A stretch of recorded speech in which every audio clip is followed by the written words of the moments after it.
Hi, welcome to RedDoor's podcast. I'm Tony. I'm James. Welcome, viewers. Today, I suppose, really, I'm here with James, one of our technicians. We're going to talk about cybersecurity today and sort of the best practices to have your network secure and keep it in place. Yep. And we'll try not to make it sound like we're reading from a fact sheet. We'll try and bring up the most common questions our customers ask, especially when we're looking for new business as well. Try to make it conversational, understandable, and maybe even dare to have a bit of fun along the way as well. Do you know what, Tony? Let's start off with a bit of fun, and I think we could do with that.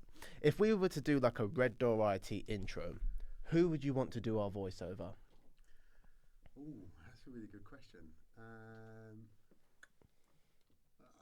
Now, what the intro would say, that's another topic altogether. It could be, Red Door IT, uh, insert motto. But, what voice could you see doing that? Like Richard Branson, maybe someone Richard like Branson, that. I quite like yeah, Richard yeah. Branson. Someone with a British accent, Yes, definitely. Um, Sean Connery. No, not Sean Connery. Who else could be used? Do you know what comes to mind? Because recently, I don't know if you saw this, Jaguar put out a new marketing advert for their new lineup that they're going to announce soon. It reminds me of the old advert they did a few years ago where they talked about British villainy, and they had Ben Kingsley, they had Mark Strong, they had Tom Hiddleston. They had them introducing the Jaguar F-Type, Right. but the whole context was British villainy and how they, through their acting and through the accent, they can sound more, sinister. So it's got to be someone with a strong British accent. And Richard Branson, he could fit that bill quite well. So Thanks. yeah. So I suppose if you haven't heard already, guys, we're a company called RedDoor IT. We're based in Croydon. We've been going for now around about sort of 15 years. We do a lot of management, and one of the big things that we're pushing on at the moment is certainly to do with cybersecurity and how to keep you guys safe from those nastinesses in the world outside your network. So I suppose really one of the big topics is, or one of the big sort of, which I'm sure you all know, is to use sort of strong passwords. Create sort of complex passwords with a mix of letters, numbers, symbols, etc. Don't make them sort of password 123, for instance. Have a jumbled up few words, or using exclamation marks, question marks, etc. Hashtags, things like that. Didn't we do something recently? Didn't we do a guess the password challenge? We did, yes. Your brother, the managing director, Mark Derrigan, he hosted a competition where he set a password for himself. I wasn't in the loop too much. Tell me more about it. What happened? So he set a password up to guess the password. The person who guessed the password got a complimentary vulnerability scan. So it was based on 3 words, and there were clues on the marketing video that we done for it, and it was based on those clues, if you like, that then led to someone guessing the password, which was successfully done. And someone won that competition. Someone won the vulnerability scan. Yes, That's cool. That's cool. So, I like this new direction of like little challenges and stuff that we're doing. We seem to be good at those. It certainly gets attention as well. But you know what? I mean, you're going to talk about a few more cybersecurity and cyber tip points coming in a minute. But thinking back to when we last did a webinar, I had the privilege of being on there and joining Barry and Mark was in the room as well. Most occasions where people are compromised from a cybersecurity standpoint, it comes from the human element. You can have a great password, you can have all the cybersecurity in the world, but if you're, here comes the key word, phished, or if you're a victim of phishing, where you voluntarily give your password, your login details, accept a verification prompt, whatever cybersecurity measure which you're going to touch on in a moment, nothing can stop that, really. You could have a 50-character password, but if someone tricks you into believing that they're a trusted, reliable person and they're going to help you regain access to your account or do whatever they're suggesting they're going to do, and you give them that password, that's the risk. One of the biggest things is user error. That's one of the biggest things, obviously, and we can't stress enough that training and educating those users to not fall for those phishing attacks or malicious emails that come through is key, because they are, if you like, they're the people that leave the door open for then anybody to come in to access that data to compromise your accounts or anything like that. So one of the big things is 100% is always to do with user training. Now, again, RedDoor, we can offer the user training element. We have a product that we can set up and implement across all companies, and it really sort of identifies and highlights what to look out for, how to suspect something suspicious that comes through. So yeah, I mean that's something to. If you haven't already and you feel as if you could do with something like that, 100% training is the way to go forward.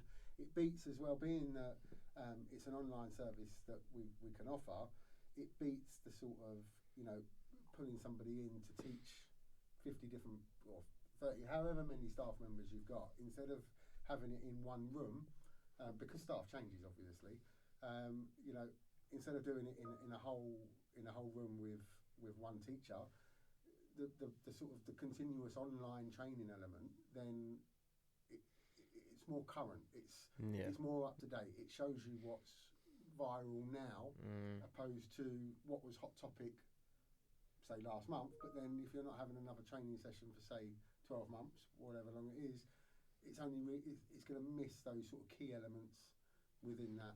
Yeah, and it's all about relevancy, right? Yeah, because what was a cybersecurity threat 12 months ago might not be as prominent now. Yeah. Exactly, yeah. And some places they might onboard new staff members and make them watch mandatory virtual learning environment videos, how to spot a phishing email, how to keep a strong password, and if that video and that content is a few years old and they're recommending a password of 8 characters, we always recommend, and in some cases we do enforce a password of 12 characters and other minimum complexity variants as well. But you know what, if you're doing a live direct training with a person, it makes all the difference, is what you're saying. Yeah, I couldn't agree more. And I think some of the customers where we've offered that to them, they've really come to value that from us as well. Yeah, no. So it's at the minute for us, it's definitely something that a lot of the businesses we support are definitely adopting, for the pure reason that it's not only helping protect their business, but it also helps them protect in their personal lives. So for instance, look, I'm sure you guys will remember, obviously last year, it's coming up this time, it's Christmas. Royal Mail were sending out so many different text messages, which weren't really obviously Royal Mail, to the vulnerable people, and they were putting in saying you've missed a delivery or whatever, because it's that time of year, you're expecting parcels to come through. The text messages were coming through saying, "Oh, we've tried to deliver your parcel. To rearrange, please input your card details to pay for the extra delivery charge." And the amount of people that fell for that. Yeah. Whereas if you had that training experience, it would highlight and show you that it's not coming from a verified sender, or it's not a real sort of email that's coming through, or and it does really sort of highlight and identify what to look out for. I mean, that's it's really. Do should we be cautious about training our customers too much? Like, in the next month or so, if we turn up to a customer's site and we're bringing tech or giving them a visit, and we turn up in our Santa hat or our Christmas jumper, are they going to think, this isn't RedDoor?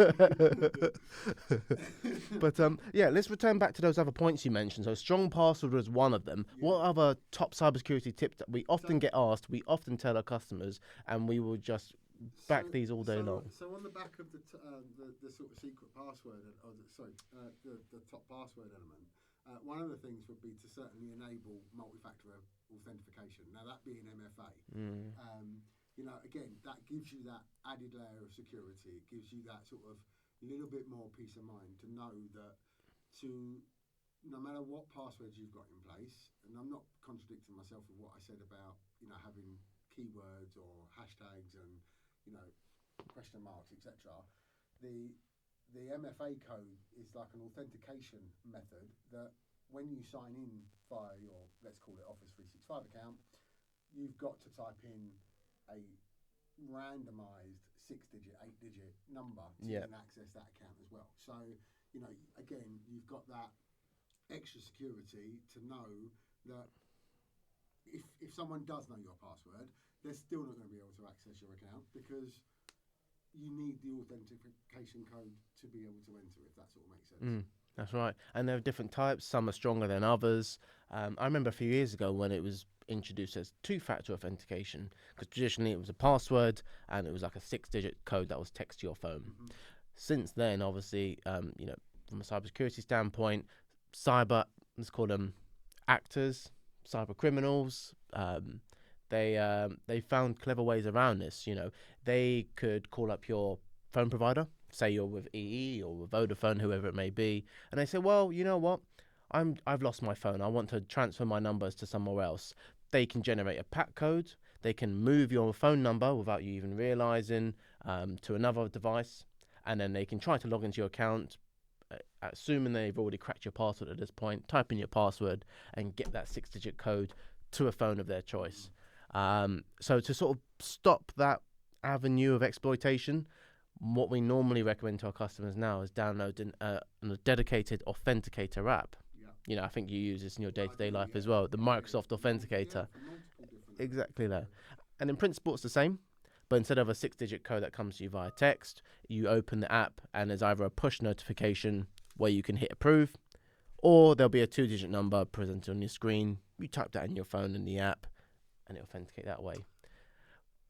But thinking about this, remember how I said it used to be called two-factor authentication? Yeah. I always scratch my head thinking, well, why did they stop calling it that? Because in principle, it's the same, right? A password and some form of MFA. It's now labelled as multi.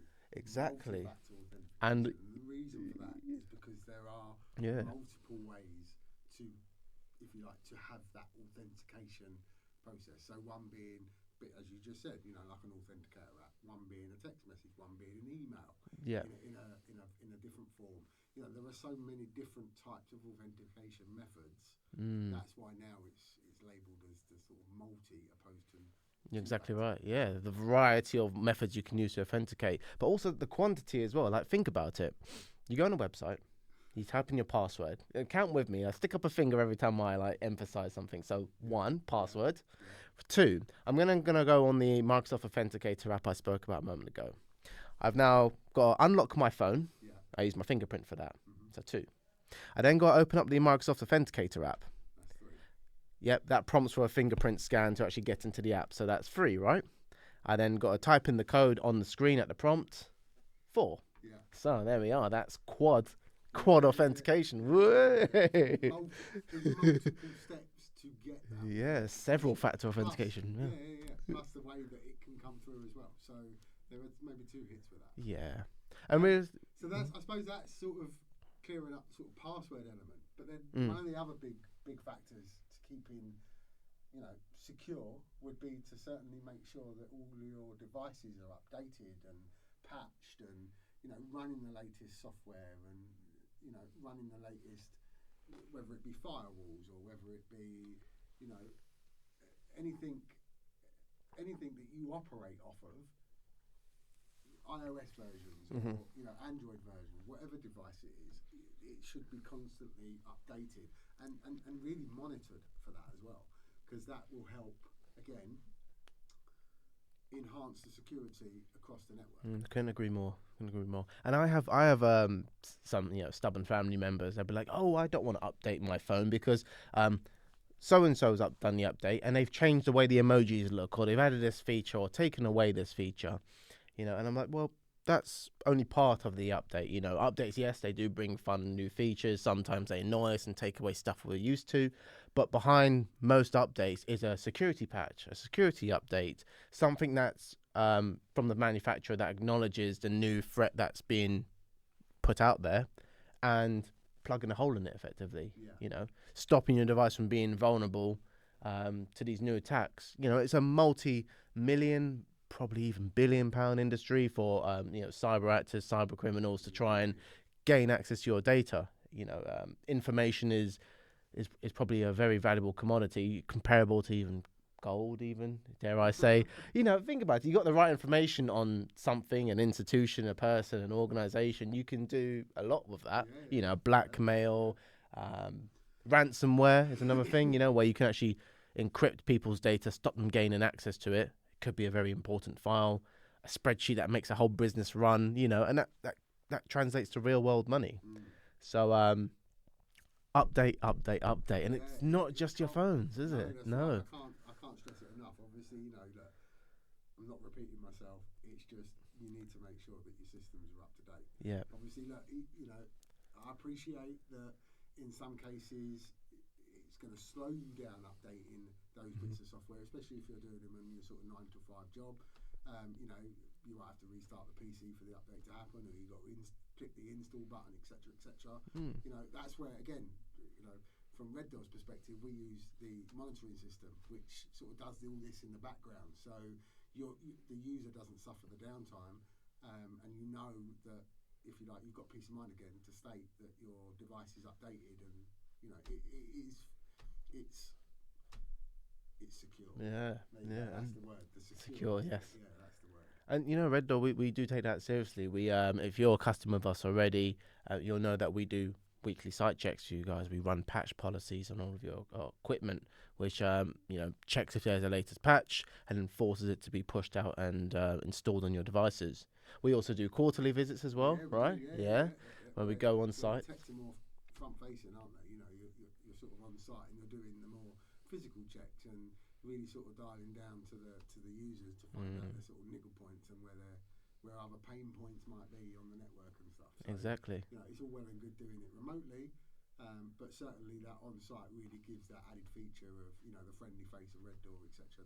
That's going to site. That we're real and we're a local, friendly neighborhood IT company, and we're not just completely remote in another part of the world.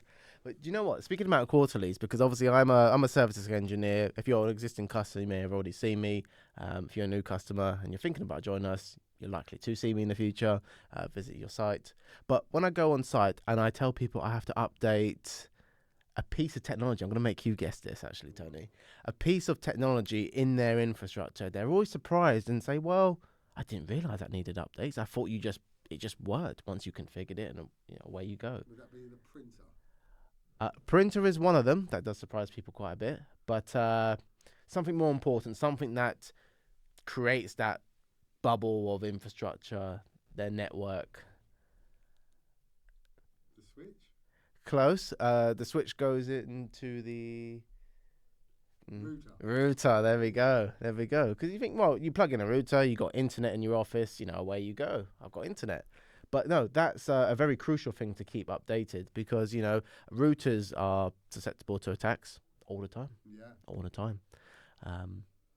Think about that. That's the piece of technology that connects your bubble of devices on the network to the outside world, to the internet. So from the internet, you have people that will try to gain access to your network, and then through that, even if your devices are all up to date, they can then visibly see your devices on the network. What they try to do from there is up to them, but routers are a very important thing to keep updated. So there you go, guys. So another lesson for you to certainly make sure that all your equipment is updated and running to the latest version. Yeah. I think one of the other things as well to do with cybersecurity is also about your data itself. So making sure that you have backups of that in place, whether that be, obviously like a cloud version, disaster recovery, you've got business continuity, really highlighting that the data that you guys use runs, in some respects, the business elements of what you guys, of what you need to do. So ensuring that there are multiple backups and version histories of that in place allows you to then have the rollback facility if something was corrupted, or if something was held to ransom, for instance. Having those data backups in place gives you that sort of, again, peace of mind to know that you can roll back to before it happened, before it started. That's something that again is quite crucial. Well, is crucial to certainly having for the business. Yeah, you're right. It couldn't be more right. And we're partners with a specific company that helps us provide, like you said, disaster recovery solutions. We're partners with Datto, right? Yes, correct. Under the That's a yeah. under the Kaseya family, Kaseya umbrella. But you know what? I can hear the question that you've already answered many, many times in front of customers. Tony, my documents are all saved on the cloud. Why do I need an off-site data recovery, disaster recovery data backup? So, so with most on-site cloud versions, they always state in their terms and conditions that you only have a 30-day retention policy. Now, if someone accidentally deleted or maliciously deleted something from, let's use Office 365 as an example, deleted something from your deleted section, you only actually have 30 days to be able to retrieve that. Now, 30 days may seem quite a long time, but if it's something that you're not accessing on a regular basis, you know, that 30 days would soon be sort of lost quite quickly. So that's why we always advise something like an annual or an infinite retention backup, so that, you know, once you've got the service in place, if it was accidentally or maliciously deleted for whatever reason, you can go back and retrieve that file still. So, you know, that's why we always say, you know, it's in Microsoft's terms and conditions to also seek a third-party backup, for the pure reason that they only offer and validate a 30 days worth of storage, let's call it. Yeah.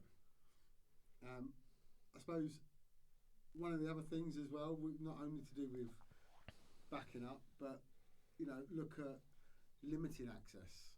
You know, so allowing certain users to access certain files and folders. So, for instance, you're not going to necessarily want the apprentice to access the HR department or your company financials department. Yeah. Folder within, you know, within the server or within SharePoint or whatever file storage location that you're using. Yeah.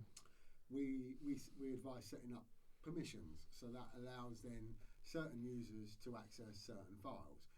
As I just sort of said, the director of the company, he's going to want to be able to see a whole overview of all of his data and what he wants to look at. Whereas if you go right to the bottom of the chain, you know, you use the apprentice as an example, you're not going to want him to see everybody's, you know, pay slips, or you're not going to want him to see, you know, the HR department.